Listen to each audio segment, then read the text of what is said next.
Bonjour, je vous retrouve dans cette deuxième vidéo sur la pédagogie Montessori, mais pas que, sur les divers apprentissages de cette méthode et comment je l'ai appliquée avec mon enfant.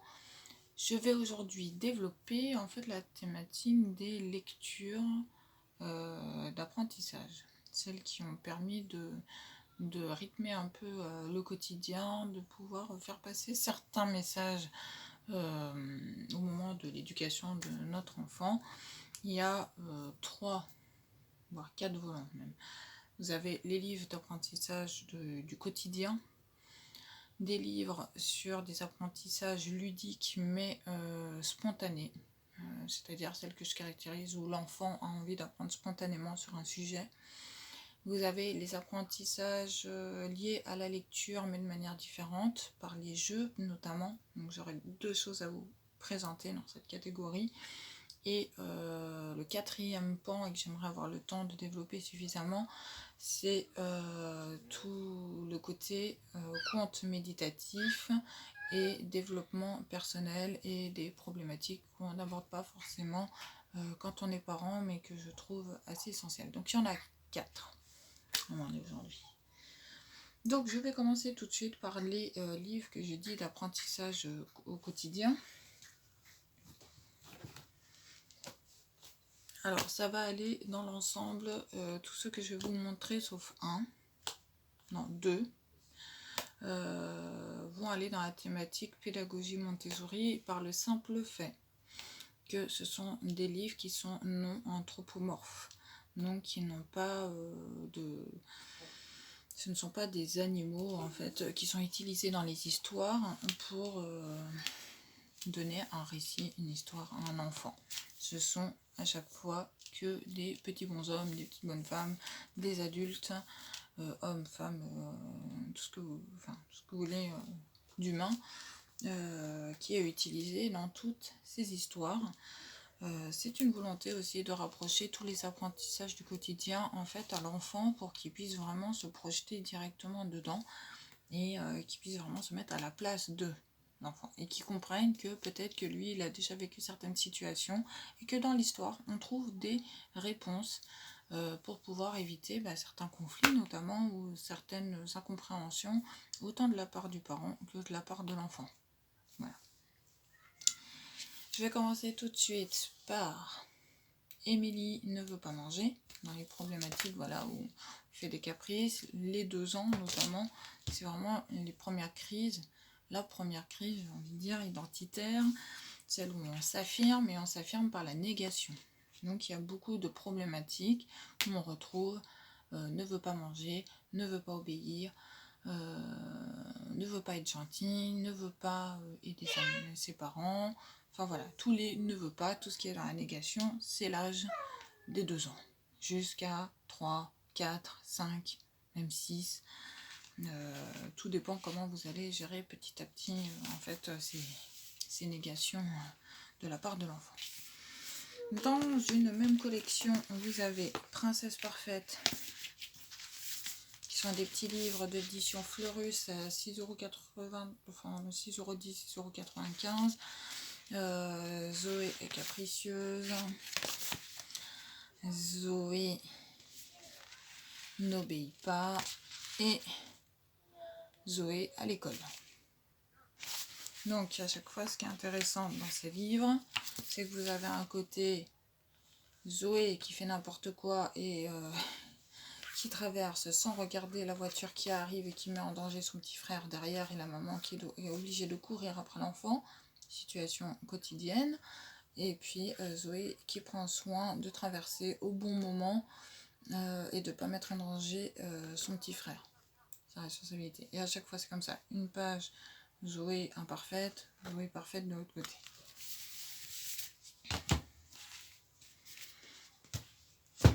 Vous avez dans les mêmes collections et qu'on connaissait déjà à notre époque, Lily et Max, les aventures des frères et sœurs, des deux petits frères et sœurs que vous avez ici. Donc Lily se fait toujours gronder, énième problématique. Vous voyez un peu autour de quoi on a tourné, nous, autour des 2 ans et encore de temps en temps. Donc voilà, ça c'est des petits livres sous forme de petites BD. C'est normalement pour les un peu plus grands, pour ceux qui sont en primaire notamment. Mais les images sont assez parlantes, donc si on a vraiment du temps, il est possible de faire ce petit genre de lecture. Qui sont aux collections Alligramme. Ainsi va la vie, Alligramme de Dominique de Saint-Mars et Serge Bloch. Voilà. Et on retrouvera d'ailleurs un autre livre de Serge Bloch. Je vous montrerai après. Vous avez le petit livre sur la tétine. Et ce livre-là, c'est un de mes favoris, de Christine Naumann et Vilma. La tétine de Nina, illustration de Marianne Barcillon. Petit livre d'une petite fille qui ne veut pas quitter sa tétine. Et qui le dit à sa maman. Et en fait, il va se passer une aventure. Et ce que j'aime bien, c'est que le fait que ça soit une petite fille qui en fait va rentrer dans ses pensées, qui va rentrer dans ses rêves, dans ses pensées, et qui finalement va passer la barrière de l'imaginaire, s'imaginer une histoire avec sa tétine où elle est l'héroïne. Et ça, j'aime beaucoup en fait, le fait qu'on nous explique comment passe l'enfant à l'imaginaire. Et ça, je trouve ça appréciable parce que c'est un peu différent. Et voilà. Et en édition cartonnée, comme ça, vous le mettez entre n'importe quelle main dès le plus jeune âge. Et c'est un livre que vous allez garder très très longtemps. Et j'en ai un autre comme ça, sous ce format-là.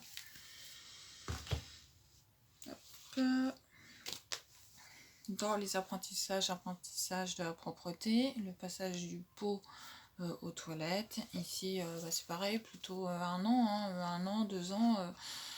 Ça c'est vraiment pour même plus jeune, pareil, cartonné. Vous pouvez en faire ce que vous voulez. Et même l'histoire, c'est une des premières histoires que votre enfant peut vous raconter de lui-même, puisque c'est toujours le même mot et qui va vite repérer en fait la syllabe et vous répéter le ça, ça, ça. Qu'est-ce que c'est que ça? Où est-ce que c'est ça? Pourquoi c'est ça? Et donc à la fin, vous avez justement l'énigme qui se résolve. Et qui est ça? Voilà. C'est de Michael Escorfier et Mathieu Maudet aux éditions Loulou et compagnie de l'École des loisirs. Et ensuite, un apprentissage un peu particulier, mais qui arrive quand même de temps en temps. Et vous en avez des très ponctuels qui rentrent dans le quotidien. Comment expliquer une grossesse à son enfant. Il y a une maison dans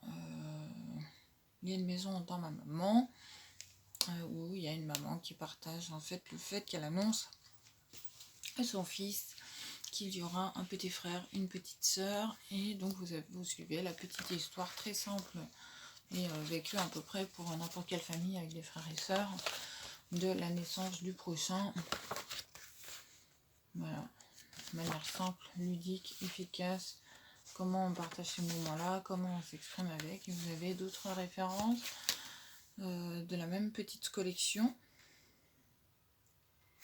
notamment Moi je boude par exemple, qui est ici. Donc attente d'un nouveau bébé, mystère de la grossesse, il était à 4,95 €, pas très cher, de Gilles Andreas et Vanessa Cabane, d'édition Gauthier Languereau, 3-6 ans, si vous avez même l'âge pour vous indiquer. Donc ça, c'était un premier type de bouquin dans les apprentissages du quotidien ou des événements ponctuels. Et je vais vous montrer aussi, du coup, 2 livres un peu à part, mais qui sont dans les apprentissages aussi. Ce premier livre qui est pour l'entrée à la crèche. Donc moi, ça a été 1 an et demi, donc elle l'a eu très tôt, ce livre-là. Ça aurait pu être aux 2 ans. Entre 2 et 3 ans, vous n'aurez peut-être pas été encore en maternelle, mais encore en crèche. Donc ça, c'est l'entrée en crèche, à expliquer, illustration par illustration, l'arrivée, le fait d'appréhender l'autre, le câlin, le changement de câlin, et on met tout le rituel du matin, en fait, jusqu'à ce que les parents partent, et avec différents âges qui sont représentés pour bien expliquer qu'à la crèche vous avez des bébés, ceux qui font du 4 pattes et ceux qui marchent. Ça, je trouve ça très important. Voilà, donc ça c'est À ce soir de Jeanne HB, édition Pastel École des loisirs, à mettre entre toutes les mains. Et bien sûr, vu que ma fille a actuellement 4 ans, Et nous avons la version pour la maternelle, entrée en maternelle, l'école de Léon, école maternelle de Serge Bloch. Je vous avais dit qu'on allait retrouver un livre de cette personne-là. Voici. Ce qui est intéressant dans ce livre-là, notamment, c'est le fait que vous avez toute une première partie en fait sur les émotions de Léon, comment il vit sa journée, sa première journée de rentrée d'école, du lever jusqu'au coucher. Et la deuxième partie que vous allez trouver, en fait, ça va être une journée type à l'école, quel type d'activité, dans quel ordre ça se passe. Ça rassure autant les parents que l'enfant, je veux dire. C'est double spécifique et ça met déjà en place certains rituels, comment on passe de la sociabilisation, comment on respecte les règles, que ce soit à l'arrivée ou à la cantine, au réfectoire ou pendant la cour de récré. Voilà, donc c'est le même illustrateur en fait que pour Lily et Max, mais avec ce livre-là, il coûte 10,50 € à mettre aussi entre toutes les mains, comme ça vous avez crèche maternelle. Je vais vous montrer des livres un peu... je vous disais, je vous enchaînais par la deuxième catégorie, qui sont les livres d'apprentissage spontané. Et quand je parle d'apprentissage spontané, ça va être tous les livres où votre enfant va avoir une passion sur le moment et que vous allez vouloir exploiter un peu cette envie. Je parle notamment des enfants qui aiment les escargots, toutes les petites choses de la nature, qui vont beaucoup observer, qui vont regarder les avions, et qu'on va trouver qu'ils nous en parlent beaucoup. Donc on va peut-être vouloir faire en sorte de lui offrir un joli livre sur les avions. Enfin voilà, aussi ses loisirs. Ses principaux loisirs, ou ses loisirs extérieurs, peuvent être des motifs de connaissances supplémentaires. J'ai envie de dire, c'est presque gratuit chez l'enfant, puisque c'est l'enfant qui est en demande d'apprendre sur certaines thématiques. Pourquoi l'en priver, autant le faire. Voilà. Donc, je vais vous montrer certains livres. J'ai la toute première collection de livres que j'ai mis très tôt, entre 6 mois et 1 an, entre les mains de ma fille, parce qu'ils sont très durs, très cartonnés. C'est tous ceux qui sont musicaux. Voilà, le rock, le jazz, la musique française, musique classique. Alors ça, ces livres-là, elle les a mangés, d'ailleurs, ils sont un peu abîmés, vous voyez, ils ont été beaucoup utilisés. Mais voilà, ça fait partie des apprentissages gratuits, entre guillemets, de la vie. Et donc, elle va prendre un classique ou autre. Et ça va lui permettre de se familiariser, en fait, à certaines musiques ou certains airs.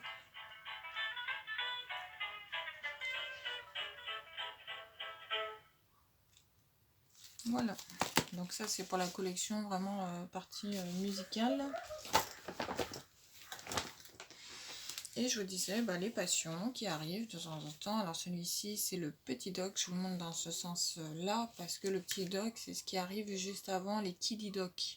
Donc là vous avez les 4-7 ans et l'autre c'est à partir des 5 ans les kiddie doc. Donc là c'est l'apprentissage de la lune.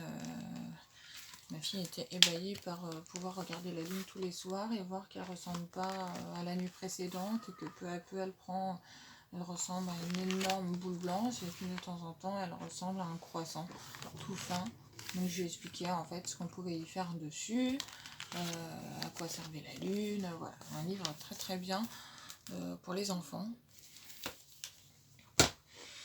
La même chose pour l'équitation, puisqu'elle a commencé l'équitation cette année. Nous avons pris le Kiddie Doc qui correspond justement à l'équitation. Et elle, ce qui lui a fait beaucoup rire, c'est d'essayer de retrouver l'image du cheval qu'elle avait monté à l'équitation, qui est celui-ci, qui ressemble beaucoup à celui-ci, avec des taches marron et blanches. Il disait, ah ben voilà, il y a mon cheval là qui est illustré, et donc ça faisait beaucoup marrer. Donc elle arrivait encore plus à se projeter en fait dans l'univers de l'équitation. Voilà, je disais que j'allais pas beaucoup parler des loisirs extérieurs, mais en tout cas c'est un des seuls loisirs qu'elle a pu encore pratiquer cette année. Pas tout le temps, mais voilà, plus que la natation par exemple. Hop.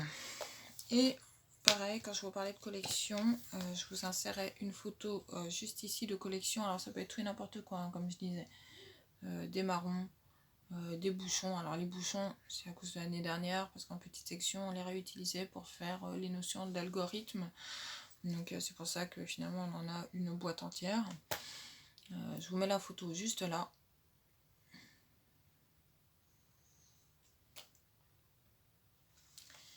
Donc il va avoir ça, et donc vous allez le faire, enfin les collections vont se faire spontanément, puisque généralement ça va être dans les poches, après une balade en forêt, ou au retour de l'école sur le chemin, surtout au moment de l'automne. Les bâtons et les marrons, chaque année vous en aurez, vous allez les retrouver. Donc autant les mettre tout de suite dans une boîte, en plus un marron ça reste assez longtemps. Donc c'est une collection et c'est leur petit trésor de la nature.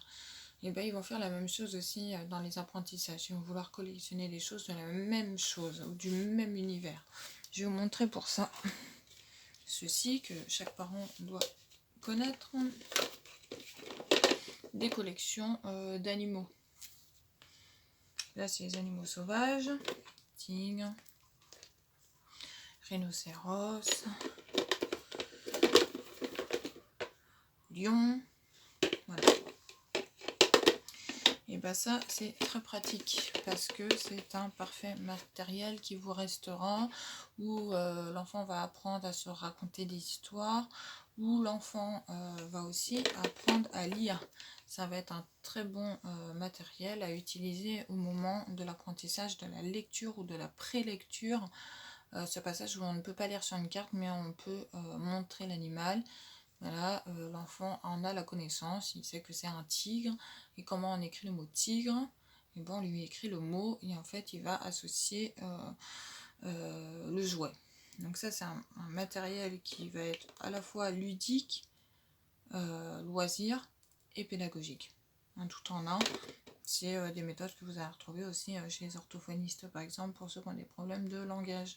Très utilisé comme méthode. Donc je parlais des collections, ça allait dans le sens des collections, et vous avez la même chose avec ces 3 petits livrets des imagiers que vous aviez pour enfants, mais là sous forme d'autocollants, donc des thématiques, les princesses, les insectes, celui-ci c'était son préféré, et les transports. Les 2 préférés c'était ceux-là, bizarrement. Donc voilà, ça c'est les livre que j'appelle de savoir spontané, de connaissance spontanée, d'esprit absorbant de l'enfant, et qui vous est très utile. Je vais aborder maintenant deux matériels pédagogiques et à la fois jeux, et qui reprennent là directement la pédagogie Montessori. Alors peut-être pas moins pour le deuxième, en tout cas le premier oui, je rentre complètement dedans. Les histoires à raconter Montessori, en fait c'est un système de cartes. Donc édition Eyrol, vous avez un petit livret. Vous avez des cartes qui sont en grand format, très facile à manipuler pour les enfants. Et plusieurs histoires où vous allez devoir recréer l'histoire. Alors au début, soit c'est vous parce que l'enfant il est trop petit, soit pour apprendre en fait à maîtriser la notion du temps, de la chronologie. Vous commencez par des histoires assez simples. Voilà. Une petite fille qui se lève, qui va prendre son petit déjeuner. Voilà. Et donc l'enfant peut faire, il y a différents grades de difficulté dans les histoires. Donc il y a des histoires très faciles où l'enfant peut faire tout de suite, spontanément, tout seul, parce que les actions sont très simples et très quotidiennes. Puis d'autres où il faut se creuser un peu plus les méninges, parce qu'on ne reconnaît pas la chronologie, les personnages ont l'air différents, alors qu'en fait c'est le passage du temps, mais sur du long terme, genre sur 50, 60 ans. Mais ça, c'est un coffret que je recommande, mais alors d'urgence pour tous les enfants de 3 à 6 ans, donc pour la maternelle. Comment on dit ça, l'enfant raconte lui-même l'histoire qu'il vient de créer, Au pire, c'est pas très grave parce qu'il peut raconter l'histoire sans l'avoir mis forcément dans le bon sens. Et après, à nous de réexpliquer pourquoi c'est mieux dans l'autre sens. Prendre le temps aussi de le faire avec. C'est un des meilleurs coffrets que j'ai rencontré jusqu'à là pour faire justement état de transition entre la prélecture, commence à vouloir rentrer dedans mais qu'on n'est pas dedans, et la lecture. Parce que là, il n'y a aucun mot sur les histoires, c'est à lui de se raconter, puis ça permet de développer le langage oral pour la diction, puis le vocabulaire aussi, tout simplement. Le deuxième outil que je vais vous montrer, et pas des moindres, parce que je suis une maman addicte, ce petit boîtier qui s'appelle la Luni. Et la Luni, en fait, c'est un petit boîtier, vous voyez, un peu comme une radio, où en fait vous avez un écran, là vous ne le voyez pas parce qu'il n'est pas allumé, une petite molette, et OK, pause, et le son. Maîtrise du son qui est ici, et là par contre, oui, non, c'est le sommaire, c'est comment revenir au début. Donc très simple, à partir de 2 ans, un enfant il sait utiliser ça. Ma fille elle l'a eu très très tôt, il n'y a pas eu le moindre mal pour comprendre de quoi on parlait. C'est un petit boîtier à histoire, où les histoires vont être un peu créées selon les choix de l'enfant. L'enfant va pouvoir, grâce à la molette, choisir le héros, le lieu, l'objet qui va déclencher l'histoire, et en gros, ça va vous former une histoire à chaque fois. Vous avez un site internet avec une application où vous pouvez télécharger via mini USB de nouvelles histoires sur des problèmes, enfin des thématiques différentes comme Halloween, Noël ou d'autres histoires simplement sur, je sais pas moi, les explorateurs ou autres. Et du coup, vous allez avoir un stock d'histoires mais illimité, littéralement illimité, et c'est avec un vocabulaire très précis, très sophistiqué, mais compréhensible par l'enfant dans le cadre où il est posé. Ça c'est hyper important, ça a été des histoires qui ont vraiment été choisies sur le bout des doigts jusqu'au scénar, donc ça vraiment c'est mon plus bel investissement. Vous avez le casque aussi qui peut être vendu, mais sinon vous mettez une paire d'écouteurs, ça fera largement l'affaire. Ou alors, il n'y a pas besoin, vous avez aussi le haut-parleur là qui est ici, et vous mettez en histoire, comme ça vous entendez aussi les histoires. Je trouve ça pas mal, par exemple si un soir vraiment, moi, elle l'utilise plutôt la journée, mais si un soir vous avez la flemme, ça arrive, hein, de raconter voilà, 3, 4, 5 histoires, et à un moment, vous donnez la Luni à votre enfant, et l'enfant va en fait poser la Luni à côté, sur la table de chevet, à côté de la veilleuse, et profiter de 2-3 histoires. C'est pas grave. C'est aussi un moyen comme un autre de se décharger un petit peu, et d'avoir le temps de faire autre chose. Voilà. Donc la Luni, je vous remettrai les liens en barre d'infos. Sublime objet. Voilà. Et en plus, vous pouvez l'emmener en vacances. Nous, c'est un objet qu'on emmenait en vacances. Donc, de manière, voilà, je vous ai pris 2 jeux qui vous permettent de rentrer un peu dans la lecture autrement que par les livres, parce qu'il y a des enfants qui n'aiment pas forcément en fait les livres. Et ça, je dirais, c'est le conseil que j'apporte à tous parents, c'est vraiment de les jeter dans la lecture le plus rapidement possible, et que les 2 premières années, lisez, mais à plus pouvoir, le nombre d'histoires que vous pouvez, parce que ça sera le seul moyen de pouvoir faire rentrer votre enfant dans la lecture. Et pour finir, j'ai une petite catégorie à part, ma catégorie surprise. Voilà. Et ça, je tiens à en parler parce que je pense qu'entre parents contemporains du 21e siècle, nous avons besoin de ça. Je vais vous parler de livres pour parents, qui sont les principes Toltec appliqués aux enfants, qui sont en fait les 4 règles que vous pouvez connaître sur le mode de vie en harmonie avec soi-même et les autres, comment bien vivre en société, quoi, en gros, mais de manière par le développement personnel. Donc comment on apprend à s'exprimer avec une autre personne. Et en fait c'est une histoire que vous pouvez raconter à vos enfants qui reprend en fait un frère, une sœur qui sont séparés, qui vont grandir avec un modèle différent, un avec plutôt un côté très positif et l'autre un côté plutôt négatif. Et du coup quand ils vont se revoir, ils vont avoir des difficultés de compréhension et de communication. Et comment ils vont réussir à pas venir à recommuniquer, à recréer ce lien. Donc voilà, à travers les principes et les accords Toltec. Sachez qu'il existe des petites cartes de développement personnel pour les enfants que je compte acquérir dans pas très très longtemps sur les principes Toltec. Donc ça peut être une bonne mise en application pour ça. C'est de Florence Milo, édition Hachette Famille. Ensuite, vous avez ce livre-là. Alors là, c'est vraiment de l'activité ludique. C'est 50 activités pour philosopher avec des enfants. Je vais vous insérer juste là une photo.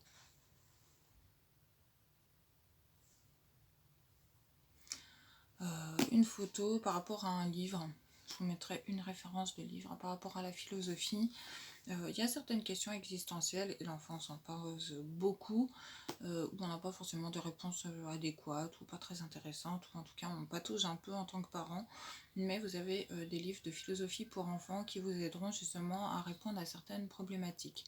Nous y reviendrons de toute façon avec une autre série de vidéos sur vraiment la philosophie pour enfants, comment on peut amener ces enfants à découvrir ce type de matière. Mais moi j'appelle plus ça une matière, hein. C'est comme pour moi du développement personnel, mais plus axé philosophie de vie, quoi.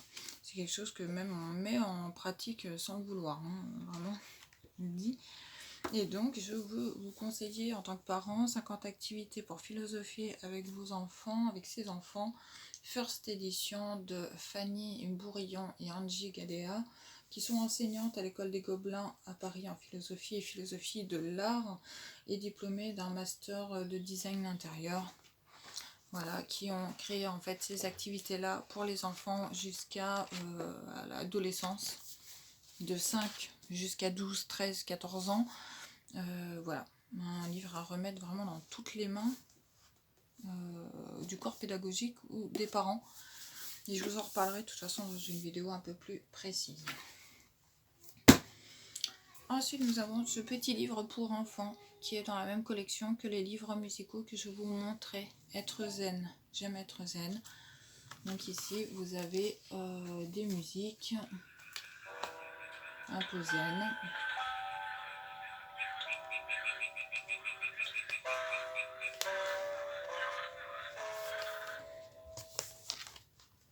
Donc voilà, vous avez une petite histoire, des positions de yoga qui sont faites d'ailleurs par l'enfant.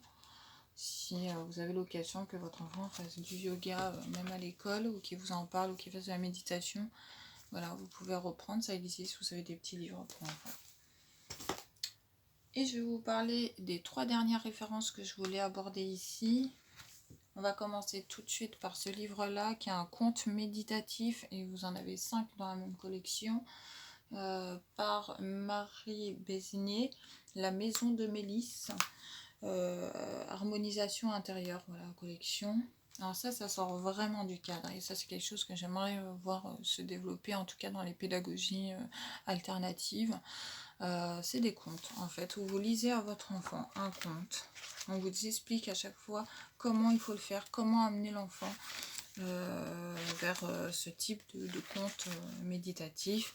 Vous avez une fiche conseil pour les parents qui est très bien expliquée, il y a juste à suivre. Normalement, c'est lire, suivre, appliquer et vous êtes parti. Et à chaque fois, il va avoir les consignes en rose pour les parents. Par exemple, quand ça va être apprendre à souffler ou à expirer, inspirer, vous dites, vous devez inspirer. Comptez 3 secondes, et ça c'est ce qu'on vous dit, vous comptez dans votre tête, vous 3 secondes pour laisser l'enfant faire la démarche, puis vous continuez à faire rentrer votre enfant en fait dans un état méditatif pour écouter le conte. Donc voilà, c'est un conte méditatif qui est vendu en fait avec son petit marque-page, voilà.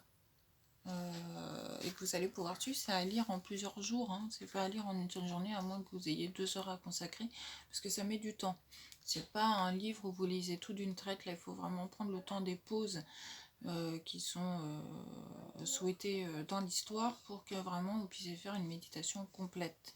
Donc, vous pouvez le faire par 4-5 pages, en plus vous avez des sortes de chapitres qui sont liés dedans, où en fait on va vous montrer comment prendre soin de votre intérieur et qui sera le reflet de votre corps ou de votre mental. Et ça, je vous dis, c'est pour les enfants dès l'âge de ma fille, donc 4 ans. Hein. Voilà, on peut arriver très très vite et en plus les illustrations, elles sont topissimes. C'est une personne qui a vraiment pris le temps de développer une gamme pour enfants dans ce type d'apprentissage et je trouve que ça a tout le mérite en fait de se retrouver dans des pédagogies alternatives et des pédagogies communes même pour des apprentissages. Voilà, et vous avez des astuces, vous avez l'histoire, vous avez la méditation, vous pouvez retrouver sur internet aussi plus d'infos. Et puis il y a une partie où l'enfant va faire un cahier des ressentis, donc c'est à partir du moment où il va apprendre à écrire, parce que c'est un conte que vous pouvez faire plusieurs fois, il va pouvoir écrire aussi ses impressions par rapport à la méditation, et ça va apprendre ce genre de choses. Je pense que ça peut être un gain, un pari sur l'avenir, d'avoir un adulte un peu mieux, qui sait réfléchir autrement, enfin autrement, il est peut-être un peu mieux dans sa vie, dans la façon de gérer sa vie. Donc vous avez La Maison de Mélisse, et dans la même collection du même auteur, vous avez aussi ceci qui s'appelle L'Oracle de Mélisse. Alors il y a des parents qui verront bien sûr un côté très spirituel à cet objet, mais sachez que c'est surtout pour moi des cartes qui sont avant tout des cartes de développement personnel. Il n'y a pas de choses imposées dedans, c'est juste des conseils en fait, des conseils de vie hein, que vous pouvez donner tous les jours à votre enfant. Les cartes se présentent ainsi. Donc voilà. Donc en plus elles sont brillantes sur le côté, vous voyez, elles ont ce bleu métallique, c'est vraiment très enfantin, c'est pas du tout comme des cartes pour adultes. Vous avez l'illustration au dos et ça se présente comme ça avec une illustration, un titre et une petite histoire ou 2 lignes en tout cas qui représentent la carte. Et vous avez en plus un très beau boîtier comme ça en cloche, un petit livret où vous allez avoir toutes les illustrations en couleur pour retrouver la carte et l'histoire qui va avec. Et prenez le temps de lire l'histoire qui est très courte déjà, mais aussi d'expliquer ce que signifie l'histoire. C'est pas évident pour l'enfant d'entendre ce type d'histoire-là. C'est des choses, je vous dis, c'est plutôt des conseils au quotidien de développement personnel. Donc il faut quand même un petit peu être présent pour pouvoir expliquer différentes notions. Si je vous lis ça, la patience est une grande qualité de compréhension. Rien que la première phrase pour un enfant de 4 ans, compréhension, patience. Alors la patience, il voit parce qu'on lui répète souvent qu'il doit être patient. Mais qu'est-ce que ça veut vraiment dire? Il faut avoir un vrai débat. Vous pouvez avoir en fait une discussion avec votre enfant par rapport à tous les mots. Et c'est très court. Juste prendre le temps. Voilà, c'est tout ce qu'on vous demande, c'est de prendre le temps d'expliquer à vos enfants les mots sur lesquels, puis de toute façon, ils vont vous le dire tout de suite. Hein. C'est comme le mot synchronicité. Bah ça, je suis désolée, mais les enfants, ils vont tiquer tout de suite, ils vont pas comprendre hein, de quoi vous parlez quand vous parlez de synchronicité. Et dedans, en plus, l'auteur a pensé à vous mettre un lexique. Si même en tant que parent, vous n'arrivez pas facilement à expliquer ces choses-là. Donc ça s'appelle le guide de l'oracle, un message complémentaire pour l'éveil de conscience de Marie Besnier. Moi je pense acheter les autres livres de sa collection parce que vraiment ça a été un coup de cœur et ma fille adore ce livre. C'est-à-dire que vraiment dès le 2e jour il fallait que je lui lise tout et tous les soirs vous pouvez retrouver les tirages d'oracle de ma fille sur mon Instagram, la philothérapie des cartes,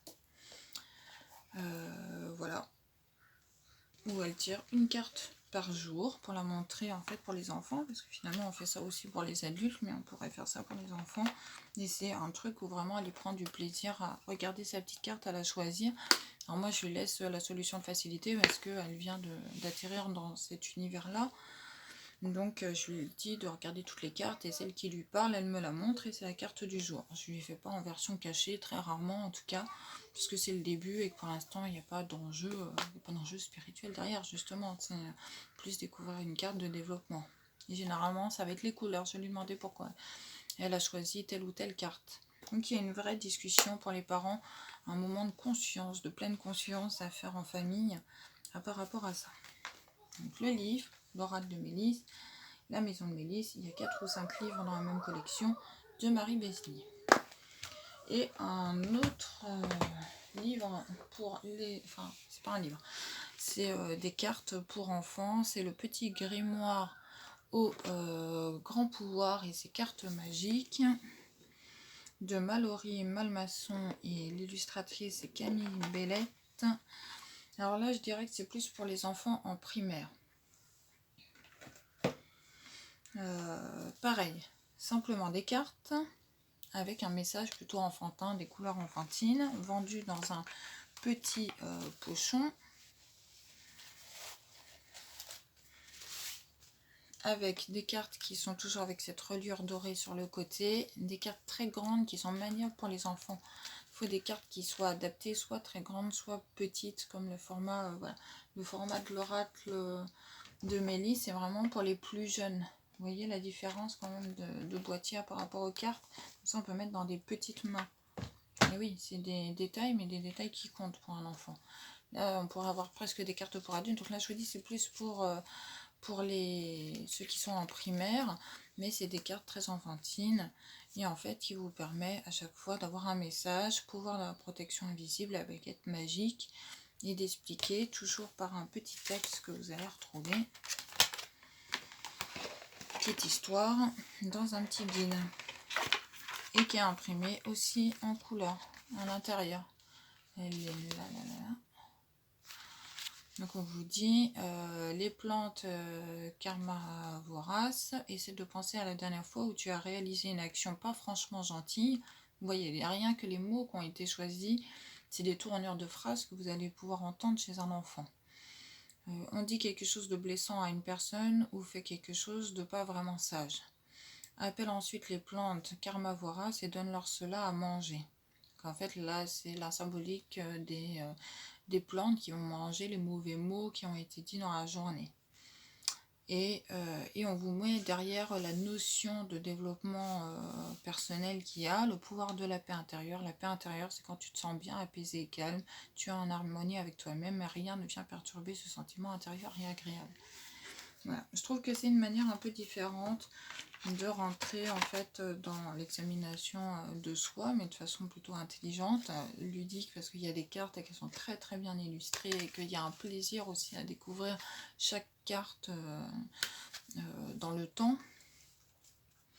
Moi, c'est vraiment un outil que j'encourage et que j'en continuerai à encourager pour les parents, parce que vraiment, vous expliquez autre chose en fait. Vous expliquez autre chose à votre enfant. Je voulais prendre le temps vraiment de vous expliquer un peu ça, et je pense que je serai amenée dans d'autres vidéos à vous présenter d'autres jeux ou d'autres livres qui sont dans ce type de thématique, philosophie, développement personnel, méditation, parce qu'on parle souvent d'autorité, qu'est-ce que je raconte, de pédagogie bienveillante ou de communication non violente, mais c'est aussi peut-être plus simple de pouvoir avoir des exemples par des activités ou par des outils qui vous permettent de mettre en place cela. Je ne dis pas que c'est impossible à faire comme ça tout seul, mais c'est déjà plus ardu. Moi, il m'est arrivé d'essayer d'utiliser de la communication non voyante ou de ne pas utiliser certaines punitions, et puis ça ne marchait pas. Et puis là, on se retrouve un peu démuni.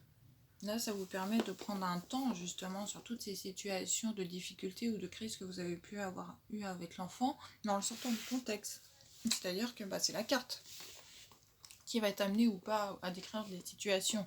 Moi, j'encourage les parents aussi à chercher des situations qui correspondent à la carte, où ils ont eu un conflit avec l'enfant, à revenir dessus en disant est-ce que tu te rappelles le jour où tu as fait ça, et même si ça remonte à très très longtemps, vous saurez tout de suite si l'enfant il s'en rappelle ou pas. Et donc de pouvoir retrouver une certaine maîtrise de la communication à votre enfant et le parent. Voilà, je vous laisse ici. C'est tout ce que j'avais envie de développer pour aujourd'hui. Je reviendrai vers vous dans une troisième vidéo sur toutes les activités pédagogiques, mais plus scolaires. Et là, on va être très concentré sur les apprentissages que vous avez à l'école. Voilà. Donc, je vous laisse ici. Je vous souhaite une agréable journée et à bientôt.